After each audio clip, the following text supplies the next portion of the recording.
वचं राघवेन्द्रस्य यतीन्द्रस्य महात्मनः वक्ष्यामि गुरुवर्यस्य वाञ्छितार्थप्रदायकम्। ऋषिरस्य अप्पणाचार्यः छन्दोनुष्टुप्रकीर्तितम् देवता श्रीराघवेन्द्र गुरुरिष्टार्थसिद्धये।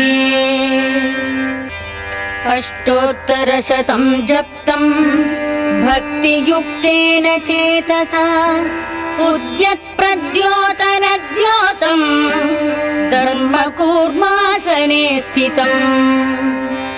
गत्यगत्योतनत्योत प्रतापं राममानसम् धृतकाषाय वसनं तुलसीहारवक्षसम्।